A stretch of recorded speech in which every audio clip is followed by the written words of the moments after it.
కాజు పన్నీర్ పకోడా కావాల్సిన ఐటమ్స్ ఏంటో ఇప్పుడు చూద్దాం. పన్నీర్ ముక్కలు అరకప్పు, శనగపిండి 1 కప్పు, జీడిపప్పు 50 గ్రాములు, వాము 1/2 టీ స్పూన్, బేకింగ్ పౌడర్ చిటికెడు, తరిగిన పచ్చిమిరపకాయలు 2, కొత్తిమీర కొద్దిగా, ఉప్పు తగినంత, కారం తగినంత, నూనె డీప్ ఫ్రై కి సరిపడా. శనగపిండి తీసుకుందాం అండి, బౌల్లో వేద్దాము.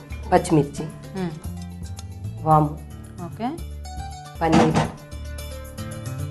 ఆయిల్ డీప్ ఫ్రై కదా, డీప్ ఫ్రై కండి, బేకింగ్ పౌడర్, ఉప్పు, కారం ఓకే వేసి ఇవన్నీ కలిపి గట్టిగా స్మాష్ చేసుకోవాలండి ముందు. ఓకే ఓకే ఓకే మెదిగాక వాటర్ వేసుకోవాలి. చూడండి సరిపోతుంది, ఇంకొంచెం హీట్ అవ్వాలా? చాలండి, వేసేద్దామా?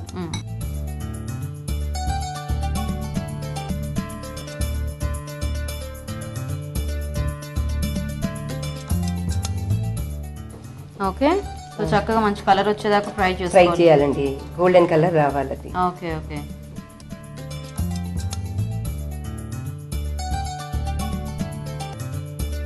గార్నిషింగ్ కి కొత్తిమీర అవి పెడితే కలర్ఫుల్ గా ఉంటుంది.